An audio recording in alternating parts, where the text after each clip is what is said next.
sluggish, slow morning with the dreary weather outside, but we are gathered in joy here in this building and virtually on Zoom. We welcome you to Pittsburgh Mennonite this morning. We're having a special, unique service that we're calling Summer Celebration. We will have a shortened worship time together, and then we will take time for those of us here in person to just enjoy some fellowship together, some games downstairs in the fellowship hall. We had hoped to be in the backyard, but the weather didn't cooperate on that point. If the weather breaks, we will definitely plan to spend some time outside as well. So whether or not you were planning on staying, you are welcome to definitely stay the entire morning. And know that this is a special Sunday that's a little different from our usual.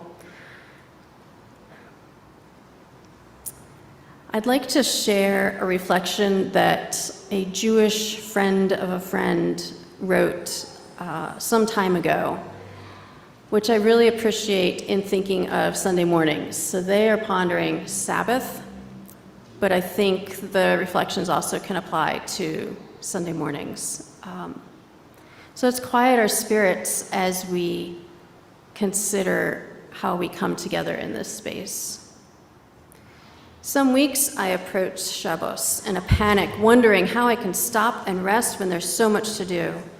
Some weeks I chafe a little at the things I cannot do on the Sabbath, or rather I can do because no one is checking up on me, but I keep trying to affirmatively choose not to, even when hard.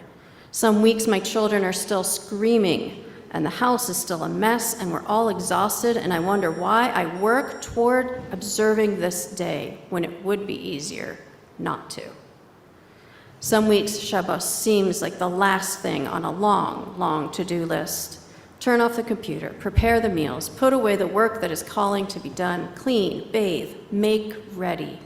All this stopping is hard. Hard to cease. Hard to do what has to be done to make ceasing possible.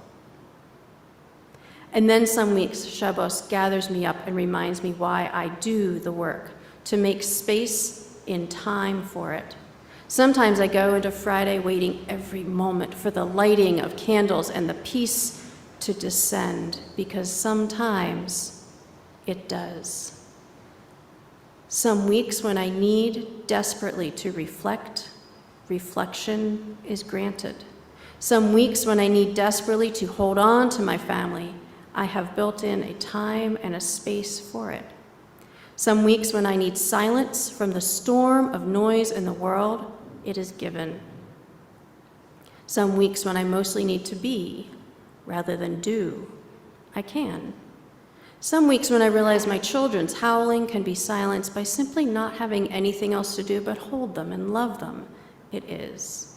And some weeks when the world seems so very sad, it feels okay to set aside some sorrow for a while and know that joy still exists, that the hard will still be there, but you will face it refreshed when you emerge.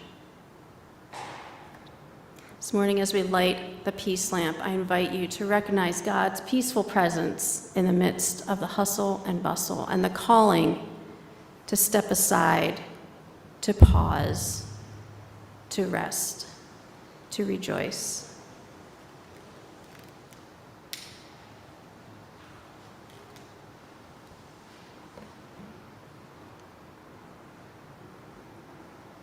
In worship, people are drawn to come together, to be reminded not of the ills of the world, but of God's power, God's beauty, God's love, and God's truth. May we find that today.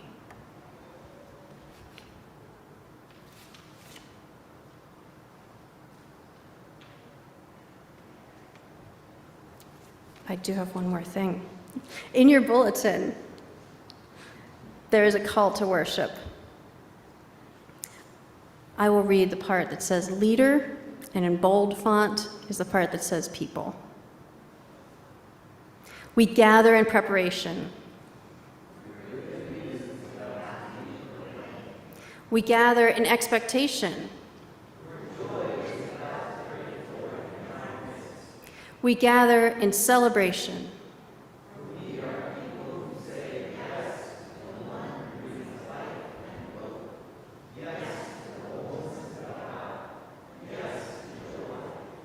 In preparation and expectation, let us celebrate.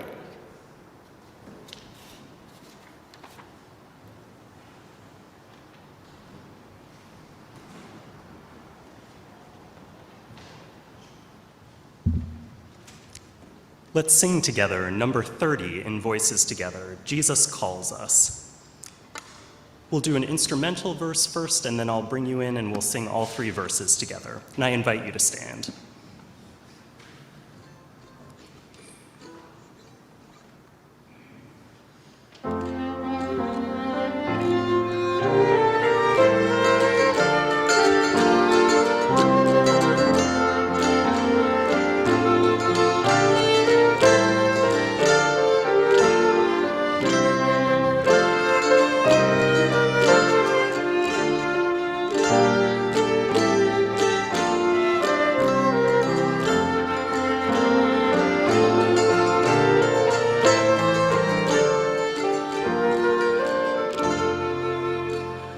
Jesus calls us here to meet him as through word and song and prayer. We affirm God's promise presence where Christ's people live and care. Praise the God who keeps each promise. Praise the Son who calls us friends. Praise the Spirit who among us to our hopes and fears attends. Jesus calls us to confess him, word of life and Lord of all, sharer of our flesh and frailness, saving all who fail or fall. Tell his holy human story, tell his tales that all may hear. Tell the world that Christ in glory came to earth to meet us here. Jesus calls us to each other, vastly different though we are. Race and color, class and gender, neither limit nor debar. Join the hand of friend and stranger, join the hands of age and youth, join the faithful and the doubter in their common search for truth.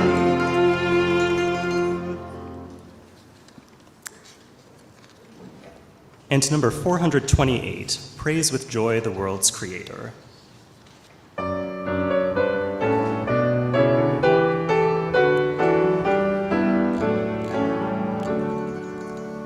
Praise with joy the world's Creator, God of justice, love, and peace, source and end of human knowledge, God whose grace shall never cease.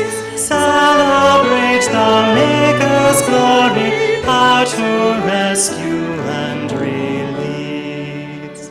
Praise to Christ who feeds the hungry, frees the captive, finds the lost, heals the sick, upsets religion, fearless both of fate and cost. Celebrate Christ's constant presence, friend and stranger, guest and host. Praise the Spirit sent among us, liberating truth from pride, forging bonds where race or gender, age or nation dare divide. Celebrate the Spirit's treasure, foolishness none dare deride.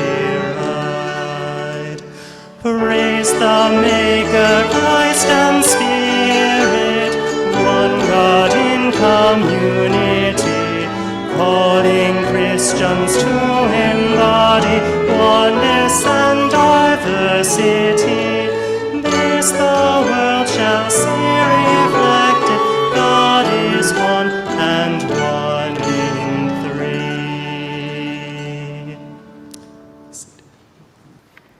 This reading will be from Luke 13, verses 10 through 17.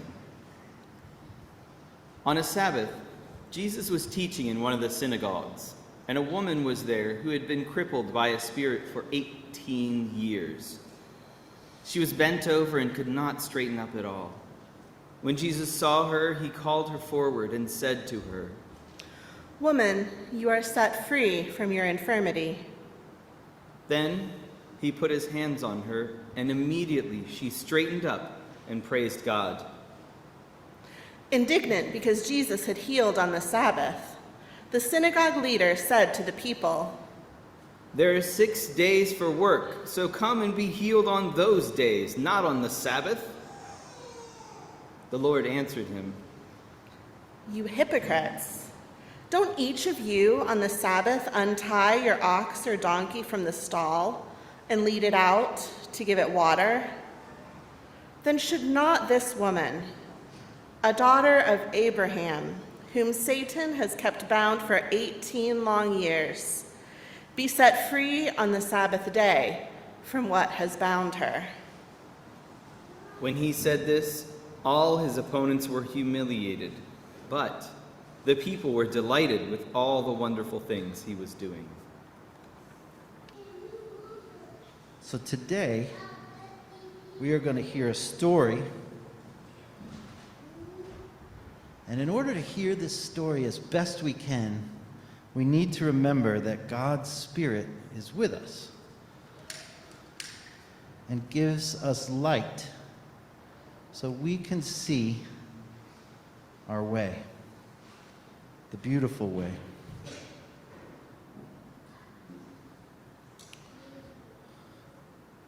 To hear today's story, you have to remember a few things. You have to remember who the people of Israel were. The people of Israel had a special relationship with God over many, many years and generations. And they would gather to worship God, to listen and hear what God spoke to them and what the community interpreted from God's words and action in their life. And the place they gathered was called a synagogue, kind of like we gather in a church building. And so the thing to remember is that God met with the people of Israel and had this relationship with them to show them and draw them into life, show them how to live. Another important thing to remember is that there were sheep everywhere, because in those days, the lines between the country and the city were pretty thin. And so one of the things that God had talked to the people of Israel about and invited them into was something called the Sabbath day. Does anybody know what the Sabbath day was? It was a special day they celebrated once a week. And God's invitation for them for the Sabbath was to stop working, stop all of the normal things that keep us alive, except for like breathing. But all the work that we do in order to ensure that things will be okay tomorrow, on the Sabbath day, they stopped doing, which was a really risky thing in those days. Not right now, buddy.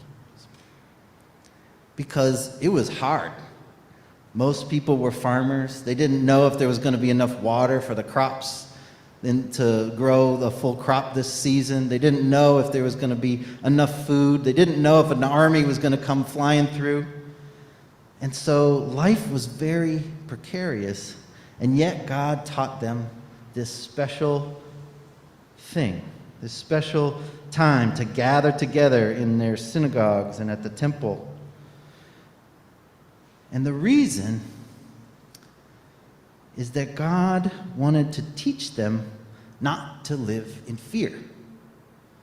Teach them not to have to always think about protecting themselves and instead learning to depend on one another and on God and the bounty of this world. And Sabbath day became the day that they worshiped in the synagogue. And one day, Jesus, who was a member of the people of Israel, went to the synagogue and was teaching. And Jesus was teaching in the synagogue, and it came to Jesus' attention that there was someone there who couldn't use their legs. Their legs were not working well enough for them to be able to walk, and they had been this way for 18 years. Are any of you 18 yet? No. Yeah, oh, Matthias is, but other than that, I think that's it. So longer than all of your lives, this person had struggled to be able to do their normal daily life things. And Jesus, who was this person, came from God, was filled with the Spirit of life of God, reached out and invited this person, healed this person, healed their legs, and welcomed them back into the community in a way that allowed them to function through healing. They went from being unable to walk to being able to walk. And there were other people around. Some of Jesus' disciples were there. Some people from the neighborhood were there. And there were some other folks who were there too. The pastors. They are always a problem.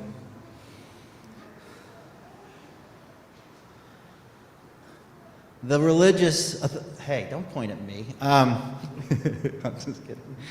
So the leaders, the religious leaders of the day were there. And if you remember, God had invited the people of Israel, welcomed them into this special practice of Sabbath day when they stopped working, which was hard to do. And on this day, it was a Sabbath day, Jesus was teaching in the synagogue and had healed this woman of her disability and welcomed her back into the community. And the pastors just didn't get it.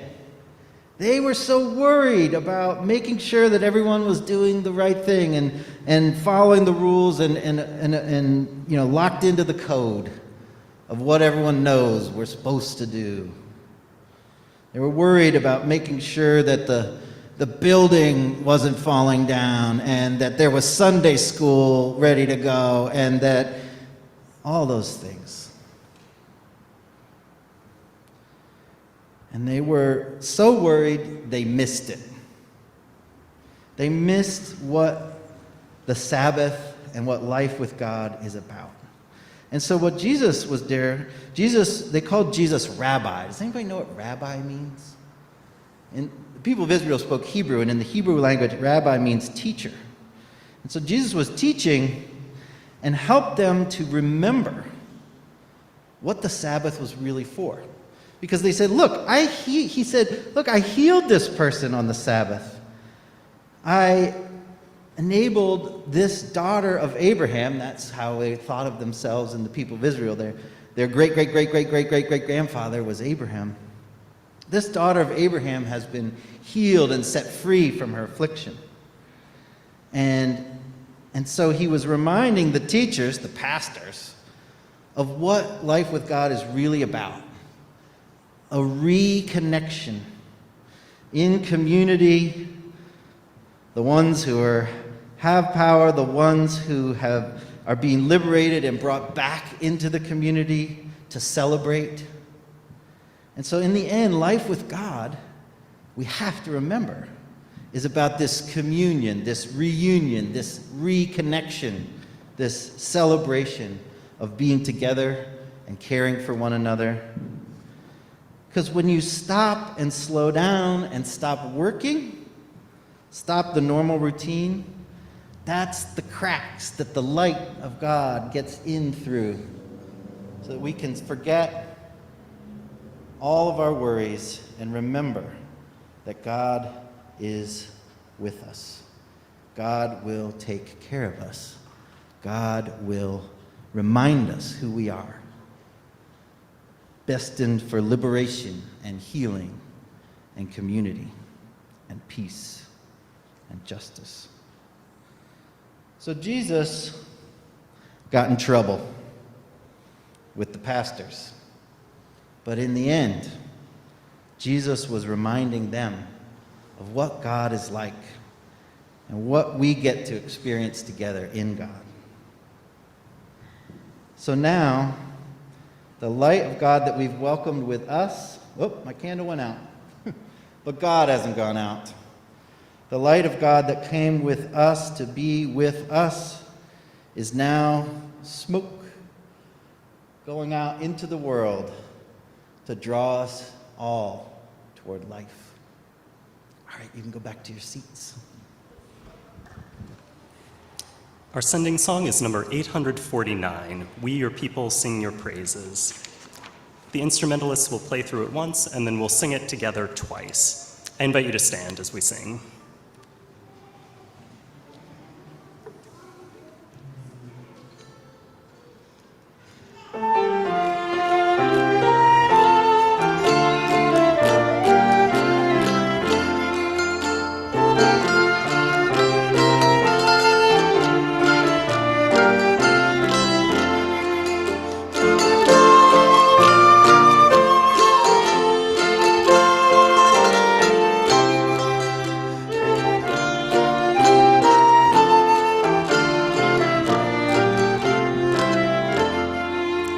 We your people sing your praises as together we are sent to reveal your new creation in the shadows of the land.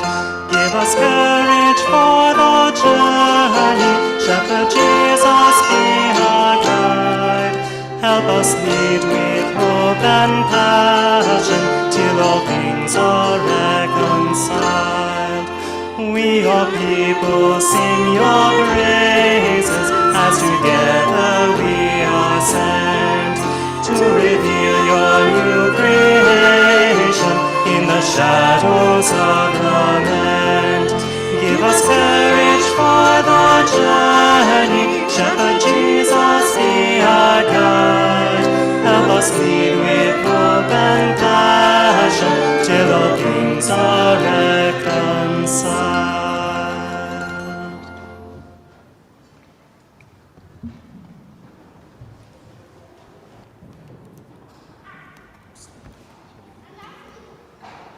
Go knowing you are beloved by God.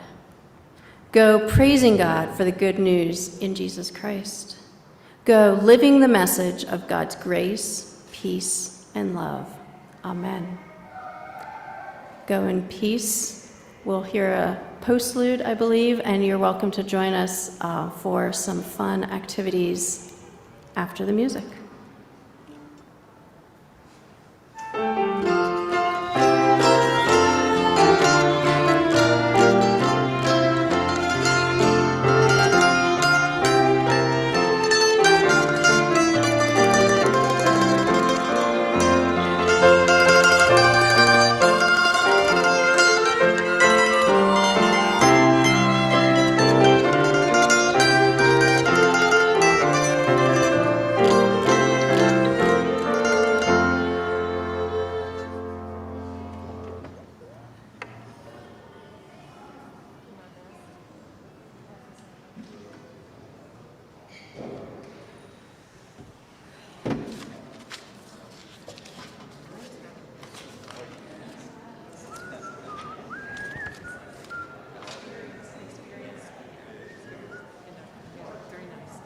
That's great.